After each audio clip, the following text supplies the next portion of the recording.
ತುಂಬ ಖುಷಿ ಆಗ್ತದೆ. ಬ್ರ್ಯಾಂಡ್ ಕ್ರೂ ಏವಿಯೇಷನ್ ಅಕಾಡೆಮಿ ಅಲ್ಲಿ ಟಿಕೆಟ್ ಅಗೇನ್ ತುಂಬ ಖುಷಿ ಆಗ್ತದೆ. ಬ್ರ್ಯಾಂಡ್ ಕ್ರೂ ಏವಿಯೇಷನ್ ಅಕಾಡೆಮಿ ಇದು 5th ಆ್ಯನಿವರ್ಸರಿಗೆ ನಾನು ಬಂದಿದ್ದೀನಿ. ಬಹಳ ಖುಷಿ ಆಗ್ತಾ ಇದೆ. ಬಿಕಾಸ್ ಮೇನ್ಲಿ ಇವರು ಇನಿಷಿಯೇಷನ್ ಏನು ಅಂದರೆ ಲೈಕ್ 100% ಪ್ಲೇಸ್ಮೆಂಟ್ ಅಂತೂ ಕೊಟ್ಟೇ ಕೊಡ್ತಾರೆ. ಅದ್ರ ಜೊತೆಗೆ ಬ್ಯಾಕ್ಗ್ರೌಂಡ್ ಅಂದರೆ ಎಕನಾಮಿಕ್ಲಿ ಸ್ಟ್ರಾಂಗ್ ಇಲ್ಲದೆ ಇರೋರು, ಯಾರಿಗೆ ಆ್ಯಕ್ಚುಲಿ ಈ ಡ್ರೀಮ್ ಇಟ್ಕೊಂಡು ದುಡ್ಡು ಇಂಥ ಒಂದು ಪರಿಸ್ಥಿತಿಯಿಂದ ಈ ಒಂದು ಸೀಟ್ ಸಿಗಲ್ಲ ಅನ್ನೋ ಒಂದು ಪರಿಸ್ಥಿತಿಯಲ್ಲಿ ಇವರು 50% ಆಫ್ ಕೂಡ ಆ ಒಂದು ವ್ಯಕ್ತಿಗೆ ಕೊಡ್ತಾ ಇದ್ದಾರೆ. So it's a great initiation. ಅದು ಮಾತ್ರ ಅಲ್ಲ, ಇವ್ರು ನಂಗೆ ಹೇಳಿದರೆ ಕೂಡ ಸುಮಾರಷ್ಟು NGOಗೆ ಸಪೋರ್ಟ್ ಮಾಡ್ತಾ ಇದ್ದಾರೆ. ಸೊ ಇಲ್ಲಿ ನಾನು ಫಸ್ಟ್ ಟೈಮ್ ಒಂದು ಏವಿಯೇಷನ್ ಇವೆಂಟಿಗೆ ಬಂದಿರೋದು. ಸೊ ಇವರ ಇವೆಂಟಿಗೆ ಬಂದಿರೋದು ನಂಗೆ ಬಹಳ ಖುಷಿ. ಏನು ಅಂದರೆ ಈ ಒಂದು ಇನಿಷಿಯೇಷನ್ ಇಟ್ಟಿರೋಂಥದ್ದು ಸುಮಾರಷ್ಟು ಜನ ಮಕ್ಕಳಿಗೆ ಒಂದು ವೇದಿಕೆ ನೀಡ್ತಾ ಇದ್ದಾರೆ ಇವರು ಅವರ ಟ್ಯಾಲೆಂಟ್ನ ತೋರಿಸ್ಕೊಡೋದಕ್ಕೆ ಕೂಡ. So I just feel and hope ಈ ಒಂದು ಅಕಾಡೆಮಿ ಬ್ರ್ಯಾಂಡ್ ಕ್ರೂ ಅನ್ನೋದು ಮುಂದೆ ಹೊರಿಬೇಕು. ಸುಮಾರಷ್ಟು ಜನ ಮಕ್ಕಳು ಯಾರು ಕನಸಿದೆಯೋ ಅವ್ರನ್ನ ನನಸಾಗಬೇಕು ಅನ್ನೋಂಥದ್ದು. ಸೊ ಒಳ್ಳೇದಾಗಲಿ ಅಂತ ಕೇಳ್ಕೊತೀನಿ. ತುಂಬ ಖುಷಿ ಆಗ್ತದೆ 5th ಆ್ಯನಿವರ್ಸರಿ ನಾನು ಭಾಗಿಯಾಗಿದ್ದಕ್ಕೆ. ನಾವು ಯಂಗ್ಸ್ಟರ್ ಆಗಿ ಇಲ್ಲಿ ಯುವಕ ಮತ್ತು ಯುವತಿಯರು ಒಂದು ಯುವ ಸಮೂಹದ ಜೊತೆನಲ್ಲೇ ತಾವು ಭಾಗವಹಿಸಿದ್ರೆ ಏನು ಯಾವಾಗಲೂ ನನಗೆ ಕಾಲೇಜಸ್ ಹೋಗೋದು, ಯೂತ್ನ ಮೀಟ್ ಆಗೋದು ಬಹಳ ಇಷ್ಟ. ಏನಕ್ಕೆ ಅಂದರೆ ಇದೇ ಒಂದು ಏಜು ನಾವು ನಮ್ಮನ್ನು ನಮ್ಮ ಏನೇ ಒಂದು ಬಿಹೇವಿಯರ್ ಇತ್ತು ಅದನ್ನ ಚೇಂಜ್ ಮಾಡ್ಕೊಬೋದು. ಒಳ್ಳೇದಾಗಲಿ ಕೆಟ್ಟದಾಗಲಿ ನಾವು ತಿಳ್ಕೊಬೋದು. ಸುಮಾರಷ್ಟು ವಿಷಯನ ಈ ಒಂದು ಏಜಲ್ಲಿ ನಾವು ಕಲ್ತ್ಕೊಂಡು ನೋಡಿಕೊಂಡು ಅನುಭವಿಸಿ ನಾವು ಕಲಿಯುವಂಥ ಏಜ್ ಇದು. ಸೊ ಅವ್ರನ್ನ ಮೀಟ್ ಆದಾಗ, ಅವ್ರು ನನ್ನ ಜೊತೆ ಕನೆಕ್ಟ್ ಆದಾಗ, ಅವರ ವಿಚಾರಗಳನ್ನ ನನ್ನ ಜೊತೆ ಶೇರ್ ಮಾಡಿಕೊಂಡು ಅವ್ರ ಕ್ವಶನ್ಸಿಗೆ ನಾನು ಆನ್ಸರ್ ಮಾಡಿದಾಗ ನಂಗೆ ಬಹಳ ಖುಷಿ ಆಗುತ್ತೆ. ಆ ಒಂದು ಸ್ಫೂರ್ತಿ ನೋಡಿ ಅವರಲ್ಲಿ. ಸೊ ಅವರಿಗೆ ಸುಮಾರಷ್ಟು ಇನ್ಫಾರ್ಮೇಷನ್ಸ್ ಬೇಕಾಗಿರುತ್ತೆ, ಕ್ಲಾರಿಟಿ ಇರಲ್ಲ. ಆ ಒಂದು ಕ್ವಶನ್ಸಿಗೆ ಆನ್ಸರ್ ಮಾಡಬೇಕಿದ್ರೆ ನನಗೂ ಬಹಳ ಖುಷಿ ಇರುತ್ತೆ. ಸೊ ಇಟ್ಸ್ ವೆರಿ ಇಂಪಾರ್ಟೆಂಟ್ ಯೂತ್ನ ಮೀಟ್ ಆಗೋದು ಕೂಡ. ಸೊ ಇಲ್ಲಿ ನಾನು ನೋಡಿರುವಂಥ ಪ್ರತಿಯೊಬ್ಬರಲ್ಲೂ ಕೂಡ ಒಂದು ಲೈಕ್ ಸ್ಪಾರ್ಕ್ ಇತ್ತು, ಇನ್ನೊಂದು ಮಾಡಬೇಕು ಲೈಫಲ್ಲಿ ಅನ್ನೋದು. ಸೊ ಮೇ ಬಿ ಈ ಅಕಾಡೆಮಿ ಬ್ರ್ಯಾಂಡ್ ಕ್ರೂ ಅನ್ನೋದು ಎಷ್ಟು ಚೆನ್ನಾಗಿ ಅವರಿಗೆ ಈ ಒಂದು ವೇದಿಕೆ ನೀಡಿದೆ ಅಂದರೆ ರೈಟ್ ಪೀಪಲ್ನ ಸೆಲೆಕ್ಟ್ ಮಾಡ್ಕೊಂಡಿದ್ದಾರೆ ಕೂಡ, who can be like tomorrow's like future of India ಕೂಡ. So I am looking forward. ಖುಷಿ ಆಗುತ್ತೆ ಇವ್ರನ್ನೆಲ್ಲ ಭೇಟಿಯಾಗಿ. ಹ್ಯುಮ್ಯಾನಿಟಿ ಬಗ್ಗೆ ಒಂದು ಮೆಸೇಜ್ ಕೊಟ್ಟಿರಿ, ಬಹಳ ಮುಖ್ಯ ಅನ್ನೋ ಮಾತನ್ನ ಏನು ಹೇಳ್ತೀವಿ? ಎಸ್, ಅಂದರೆ ಎಲ್ಲರೂ ಕೂಡ ಇವಾಗ ವುಮೆನ್ ಎಂಪವರ್ಮೆಂಟ್ ಅಂತ ಹೇಳ್ತಾರೆ. ಸೊ ನಾನು ಹೇಳೋದೇನು ಅಂದರೆ ವುಮೆನ್ ಆಲ್ರೆಡಿ ಎಂಪವರ್ಡ್ ಇದ್ದೀವಿ. ನಾವು ಯಾವಾಗಲೂ ಕೂಡ ಮುಂದಿದ್ದೀವಿ. ನಾವು ನಮ್ಮ ಯಾವ ಸ್ಥಾನದಲ್ಲಿ ನಾವು ಇರ್ತೀವೋ ಯಾವಾಗಲೂ ನಾನು ನೋಡಿದ್ದೀನಿ ಕೂಡ ಮಹಿಳೆ ತುಂಬ ಸ್ಟ್ರಾಂಗು. ಸೊ ಎಂಪವರ್ಮೆಂಟು ಬೇಕಾಗಿಲ್ಲ ಆ್ಯಕ್ಚುಲಿ. ಅಷ್ಟು ಸ್ಟ್ರಾಂಗ್ ಇರಬೇಕಿದ್ರೆ ಏನಕ್ಕೆ ಎಂಪವರ್ಮೆಂಟು? ಯಾರಿಗೆ ಪವರ್ ಇಲ್ವೋ ಅವರಿಗೆ ಎಂಪವರ್ಮೆಂಟ್ ಬೇಕು ಅಂತ ಹೇಳ್ತಾರೆ. ಸೊ ನಾನು ನೋಡಿದಾಗೆ ನಮಗೆ ಬೇಕಾಗಿರೋದು ಮುಖ್ಯವಾಗಿ ಹ್ಯೂಮ್ಯಾನಿಟೇರಿಯನ್ ಅಂತ. ಅಂದರೆ ನಮ್ಮಲ್ಲಿ ಮನುಷ್ಯತ್ವ ಇದ್ದರೆ ಅದಕ್ಕೆ ಯಾವ ಜೆಂಡರೇ ಬೇಕಾಗಿಲ್ಲ. ನೀನು ಹುಡುಗ, ನೀನು ಹುಡುಗಿ, ಏನೂ ಬೇಕಾಗಿಲ್ಲ. ಬಿಕಾಸ್ ಒಂದು ಹೃದಯ ಇದ್ದರೆ ಪ್ರೀತಿ ಹರಡೋದು ಸಾಕು. ಒಂದು ಮನುಷ್ಯ ಆದಮೇಲೆ ನಾವು ಪ್ರೀತಿ ಹರಡಬೇಕಾಗಿರೋಂಥದ್ದು. ಪ್ರಾಣಿಗಳಿಗೆ ಬಾಯಿರಲ್ಲ ಮಾತಾಡೋದಕ್ಕೆ, ಬಟ್ ಮನುಷ್ಯ ಆಗಿಬಿಟ್ಟು ನಮಗೆ ಕೈ ಕಾಲು ಆಡುವಂಥದ್ದೇ, ಒಬ್ಬರಿಗೆ ಸಹಾಯ ಮಾಡುವಂಥದ್ದಿದೆ. ಪ್ರಾಣಿಗಳು ನಮಗೆ ಸಹಾಯ ಮಾಡೋಕ್ಕಾಗಲ್ಲ, ಬಟ್ ನಾವು ಪ್ರಾಣಿಗಳಿಗೆ ಮಾಡ್ಬೋದು. ನಾವು ವಾತಾವರಣನ ಉಳಿಸ್ಕೊಬೋದು. ಸೊ ಇದೆಲ್ಲ ನಾವು ಮಾಡಬೇಕಾಗಿರುವಂಥದ್ದು. ಸೊ ಸುಮಾರಷ್ಟು ಜಾಗದಲ್ಲಿ ನಾವು ಪೊಲ್ಯೂಷನ್ ಮಾಡ್ತಾ ಇದ್ದೀವಿ, ಪ್ರಾಣಿಗಳಿಗೂ ಅದರಿಂದ ಹಿಂಸೆ ಆಗ್ತದೆ. ಸೊ ಇದೆಲ್ಲ ಬಿಟ್ಟು ನಮ್ಮ ಒಳಗಿರೋ ಪಾಲಿಟಿಕ್ಸ್ನ ಎಲ್ಲ ಬಿಟ್ಟು, ನಾವು ಹೆಣ್ಣು ಗಂಡು ಅಂತ ಭೇದ ಭಾವ ಎಲ್ಲ ಬಿಟ್ಟು, ನಾವು ಒಂದು ಹ್ಯೂಮನ್ ಆಗಿಬಿಟ್ಟು ನಾವು ಈ ಒಂದು ಅರ್ತ್, ನಮ್ಮ ಪ್ಲಾನೆಟ್ನ, ನಮ್ಮ ಮಣ್ಣನ್ನ ಹೇಗೆ ಉಳಿಸ್ಬೋದು ಅನ್ನೋದನ್ನ ನಾವು ನೋಡಬೇಕಾಗಿರೋಂಥದ್ದು.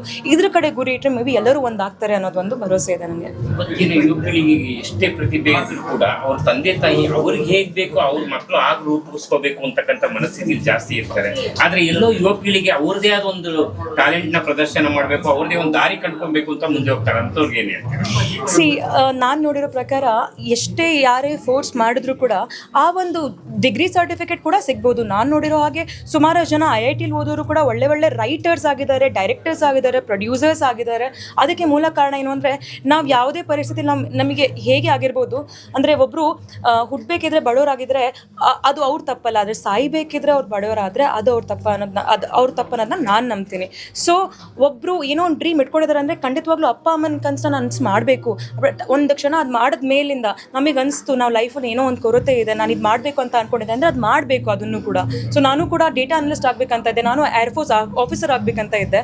ಬಟ್ ಲೈಕ್ ಸಿಚುವೇಶನ್ಸ್ ನನ್ನ ಹಣೆ ಬರದಲ್ಲಿ ಹೇಗಿತ್ತು ಅಂದರೆ ನಾನು ಗ್ಲಾಮರ್ ಕಡೆ ಬರಬೇಕು ಅಂತಲೇ ಇತ್ತು ಮೋಸ್ಟ್ಲಿ. ಅವಾಗ ನನಗೆ ನಟಿಯಾಗೋ ಒಂದು ಅವಕಾಶ ಸಿಕ್ತು. ಆ ಅವಕಾಶ ನನ್ನ ಹೃದಯಕ್ಕೆ ತುಂಬ ಹತ್ತಿರವಾಗಿರೋಂಥದ್ದು. ನನ್ನ ಪೇರೆಂಟ್ಸ್ ಕೂಡ ನನ್ನೊಂದು ಏಜ್ ಆದಮೇಲೆ ಆಕ್ಸೆಪ್ಟ್ ಮಾಡಿದ್ರು ಕೂಡ, ನೀನು ಮಾಡು, ನಿನಗೇನು ಖುಷಿ ಕೊಡುತ್ತಾ ಮಾಡು ಅಂತ.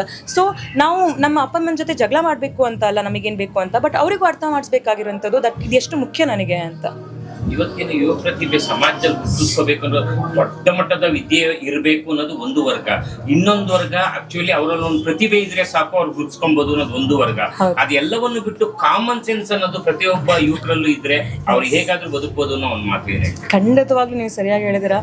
ಎಲ್ಲರಿಗಿಂತ ಮುಖ್ಯವಾಗಿ ಬೇಕಾಗೋದು ಇವಾಗ ಯಾರೇ ಒಬ್ರು ಇವಾಗ ಒಂದ್ಸತಿ ಹೋಗ್ಬಿಟ್ಟು ಒಂದು ಕಾರ್ ಒಂದು ಬೈಕಿಗೆ ಗುದ್ದತ್ತೆ ಅಂದ ತಕ್ಷಣ ಜಗಳ ಮಾಡಕ್ಕೆ ಹೋಗ್ತಾರೆ. ಅದಕ್ಕಿಂತ ಮುಂಚೆ ನೋಡಿ ಅಲ್ವಾ ಅವ್ರಿಗೆ ಏನಾದರೂ ಏಟ್ ಆಗಿದೆಯಾ ಅಂತ, ಆಮೇಲೆ ಮಾಡಿ ಅಂತ ಜಗಳ, ಅದು ಸೈಡಿಗೆ ಇಡೋಣ. ಬಟ್ ಫಸ್ಟ್ ನೋಡ್ಕೊಳ್ಳಿ ಮನುಷ್ಯತ್ವ ಆಗ್ಬಿಟ್ಟು ಏನಾಗಿದೆ ಆ ಒಂದು ವ್ಯಕ್ತಿಗೆ, ಅವ್ರದೇ ತಪ್ಪಾಗಿರ್ಬೋದು, ಬಟ್ ಒಂದ್ಸತಿ ಎತ್ತಿ ನೋಡಿ ಅಲ್ವಾ, ಲೈಕ್ ಓಕೆನಾ ಅವರು, ಆಮೇಲೆ ನಿಮ್ದು ಏನಿದೆಯೋ ನೀವು ಹೋಗ್ಬಿಟ್ಟು ಮಾಡ್ಬೋದು. ಸೊ ಕಾಮನ್ ಸೆನ್ಸ್ ಇಲ್ಲಿ ವರ್ಕ್ ಆಗುತ್ತೆ ಅನ್ನೋದನ್ನ ನಾನು ಹೇಳೋಂಥದ್ದು. ಎಲ್ಲೇ ಕಮೆಂಟ್ ಮಾಡಬೇಕಿದ್ರು ಕೂಡ ಇಟ್ಸ್ ವೆರಿ ಇಂಪಾರ್ಟೆಂಟ್. ಯೋಚನೆ ಮಾಡೋಂಥದ್ದು ನಿಮ್ಮ ಮನಸ್ಸಲ್ಲಿ ನೀವು ತೆಗೆದಾಕ್ತಿದ್ದೀರಾ, ಬಟ್ ಅವರು ಯಾರ್ದೋ ಒಂದು ತಂಗಿ, ಯಾರ್ದೋ ಒಬ್ರದ್ದು ಫ್ರೆಂಡು, ಯಾರ್ದೋ ಒಬ್ರದ್ದು ಮಗಳಾಗಿರ್ತಾಳೆ, ಮಗ ಆಗಿರ್ತಾನೆ, ಸುಮಾರಷ್ಟು ಜಾಗದಲ್ಲಿ ತುಂಬ ಎಫೆಕ್ಟ್ ಆಗುತ್ತೆ. ಸ್ವಲ್ಪ ಕಾಮನ್ ಸೆನ್ಸ್ ಇಟ್ಕೊಂಡು ಮನುಷ್ಯತ್ವ ಇಟ್ಕೊಂಡು ಕಮೆಂಟ್ ಮಾಡಿದ್ರೆ ಮೇ ಬಿ ನಿಮಗೂ ಒಳ್ಳೆದಾಗುತ್ತೆ, ಇನ್ನೊಬ್ರಿಗೂ ಕೂಡ ಒಳ್ಳೆದಾಗುತ್ತೆ. ನಿಮಗೆ ಇರೋ ಒಂದು ರೈಟ್ಸ್ನ ನೀವು ಹೆಂಗೆ ಬೇಕಿದ್ರೆ ಯೂಸ್ ಮಾಡ್ಕೊಳ್ಳೋದಂಥದ್ದಲ್ಲ, ನಿಮ್ಮ ಪರ್ಸ್ನಾಲಿಟಿ ತೋರಿಸುತ್ತೆ ನೀವು ಯಾವ ಥರ ಕಮೆಂಟ್ ಮಾಡ್ತೀರಾ ಅಂತ.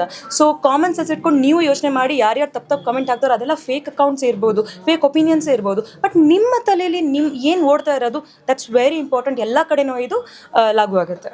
ಕೊನೆಯದಾಗಿ ಕಲಾಲೋಕಕ್ಕೆ ಪದಾರ್ಪಣೆ ಮಾಡಬೇಕು ಅಂತ ಇರೋ ಯುವ ಸಮುದಾಯಕ್ಕೆ ತಾವೇನು ಮೆಸೇಜ್ ಕೊಡ್ತೀವಿ? ಈ ನಡುವೆ ಅಂದರೆ ನಾನು ಓದ್ತಿರೋಂಥ ಟೈಮಲ್ಲಿ ಇಂಜಿನಿಯರು, ಡಾಕ್ಟರು ಇದೆರಡೇ ಇದ್ದಿದ್ದು. ಆ್ಯಂಡ್ ನಾನು ಕೂಡ, ನಮ್ಮ ಅಣ್ಣ ಕೂಡ ಇಂಜಿನಿಯರೇ ಇವತ್ತಿಗೆ. ಸೊ ಇವಾಗಿಂದ ಟೈಮಲ್ಲಿ ಏನು ನೋಡ್ತಾ ಇದ್ದೀನಿ ಅಂದರೆ ಅಂಥದ್ದು ಯಾವುದೂ ಫೀಲ್ಡ್ ಇಲ್ಲ, ಯಾರು ಹೋಗೋಕ್ಕಾಗಲ್ಲ. ಜೆಂಡರ್ ಬಯಸ್ ಅಂತೂ ಇಲ್ಲವೇ ಇಲ್ಲ. ಎಲ್ಲ ಒಂದು ಕ್ಯಾಟಗ್ರಿಲೂ ಎಲ್ಲ ಹೆಣ್ಮಕ್ಳಾಗಲಿ ಗಂಡು ಮಕ್ಕಳಾಗಲಿ ಮುಂದೆ ಹೋಗ್ತಾನೆ ಇದ್ದಾರೆ. ಸ್ಪೆಷಲಿ ಆರ್ಟ್ ಅನ್ನೋದಕ್ಕೆ ಇವತ್ತಿರೋ ಅಷ್ಟು ಪ್ರಾಮುಖ್ಯತೆ, ಇವತ್ತು ಸ್ಪಾಂಟೇನಿಯಸ್ ಆಗಿ ಅದಕ್ಕೆ ಸಿಗುವಂಥ ಫೇಮ್ ಅದು ಯಾವ ಕಾಲದಲ್ಲೂ ಸಿಕ್ಕಿರಲಿಲ್ಲ. It was very difficult. ನಾವೊಂದು ಆ್ಯಕ್ಟರ್ ಆಗಬೇಕಾಗಿದ್ರು ಕೂಡ, ಒಂದು ಇನ್ಫ್ಲೂಯೆನ್ಸರ್ ಅಂತ ಇವಾಗ ಏನು ಫೇಮಸ್ ಆಗ್ತಾರೋ ಇಟ್ ಬಿಕಾಸ್ ಆಫ್ ದ ನಮಗೆ ಸಿಕ್ತಿರೋ ಅಂಥ ಒಂದು ಇನ್ಸ್ಟಾಗ್ರಾಮ್ ಆಗಿರ್ಬೋದು, ಎಲ್ಲರೂ ದುಡಿಯುವಂಥದ್ದು ಆಗ್ತದೆ. ಸೊ ಆರ್ಟಿಗೆ ಇವಾಗ ತುಂಬ ಚೆನ್ನಾಗಿ ಗುರುತು ಸಿಗ್ತಾ ಇದೆ. ಅದ್ರ ಜೊತೆಗೆ ನಾನು ಕೇಳ್ಕೊಳ್ಳೋದೇನು ಅಂದರೆ ಥಿಯೇಟ್ರಿಗೆ ಬಂದುಬಿಟ್ಟು ಸಿನಿಮಾವನ್ನು ನೋಡಿ ಅಂತ ನಾನು ಕೇಳ್ಕೊತೀನಿ. ಬಿಕಾಸ್ ಸುಮಾರಷ್ಟು ಕಷ್ಟಪಟ್ಟಿರ್ತಾರೆ, ಪೈರಸಿನ ಎಲ್ಲ ನಿಲ್ಲಿಸಿ ಅಂತ ಕೇಳ್ಕೊತೀನಿ. ಅದೇ ಥರ ಡ್ರಾಮಾಸ್ ಮಾಡ್ತಾರೆ ಕೆಲವರು ಕಲಾಕ್ಷೇತ್ರಗಳಲ್ಲಿ, ಅದನ್ನು ಕೂಡ ಹೋಗ್ಬಿಟ್ಟು ನೋಡಿ. ಬಿಕಾಸ್ ಮೇ ಬಿ ಯಾವಾಗ ತನಕ ಅದು ನಮಗೆ ಅದು ನೋಡೋಕ್ಕಾಗತ್ತೆ ಗೊತ್ತಿಲ್ಲ, ಬಟ್ ಇರೋ ತನಕ ಎಂಜಾಯ್ ಮಾಡಿ. ಬರೀ ಯಾವಾಗ ನೋಡಿದ್ರು ಟಿ ವಿ ಅಥವಾ ಮೊಬೈಲಲ್ಲೇ ಅಲ್ಲ, ನೀವು ಬಂದು ಎಕ್ಸ್ಪೀರಿಯನ್ಸ್ ಮಾಡಿ ಅಂತ ನಾನು ಕೇಳ್ಕೊಳ್ತೇನೆ. ಫಿಫ್ತ್ ಆ್ಯನಿವರ್ಸರಿ ನಾನು ಇಲ್ಲಿಗೆ ಬಂದ ತಕ್ಷಣ ನನಗೆ ಫಸ್ಟ್ ಖುಷಿಯಾಗಿರೋ ವಿಷಯನೇ ಇವರು ಕೊಡ್ತಿರೋ ಅಂಥ 50% ಆಫ್. ಅಂದರೆ ಬಡವರಿಗೆ, ಯಾರಿಗೆ ಅದೊಂದು ಆಕ್ಸೆಸಿಬಿಲಿಟಿ ಇಲ್ಲ ಅವರಿಗೆ ಆ ಒಂದು ಅಪರ್ಚುನಿಟಿ ಕೊಡ್ತಿರೋದು. ಅದೇ ಥರ ನಾನು ಯಾವಾಗಲೂ ಹೇಳೋದೇನು ಅಂದರೆ ಎಲ್ಲ ಜಾಗದಲ್ಲೂ ನೀವು ಅಂದರೆ ಕೆಲವು ಸತಿ ಕೆಲವ್ರಿಗೆ ಅಫೋರ್ಡ್ ಮಾಡೋಕ್ಕಾಗುತ್ತೆ, ಕೆಲವರಿಗೆ ಅಫೋರ್ಡ್ ಮಾಡೋಕ್ಕಾಗಲ್ಲ. ಬಟ್ ಆ ಒಂದು ಪರಿಸ್ಥಿತಿನ ನೀವು ಹೇಳಿದಾಗೆ ಕಾಮನ್ ಸೆನ್ಸ್ ಇಟ್ಕೊಂಡು ಯೋಚನೆ ಮಾಡಿದಾಗ ನಾವು ಯಾರಿಗೆ ಸಹಾಯ ಮಾಡಬಹುದು, ನಮ್ಮ ಕೈಯಲ್ಲಿ ಆಗುತ್ತಾ ಇಲ್ವಾ ಅಂದ್ಕೊಂಡು ಸಹಾಯ ಮಾಡೋದು ತುಂಬ ಮುಖ್ಯ. ಸೊ ಅದನ್ನು ಮಾಡಿ ಅಂತ ನಾನು ಕೇಳ್ಕೊಳ್ತೀನಿ. ಇಲ್ಲಿ ಬಂದಿದ್ದು ನನಗೆ ಬಹಳಷ್ಟು ಕಲಿಸಿದೆ ಕೂಡ. Thank you so much.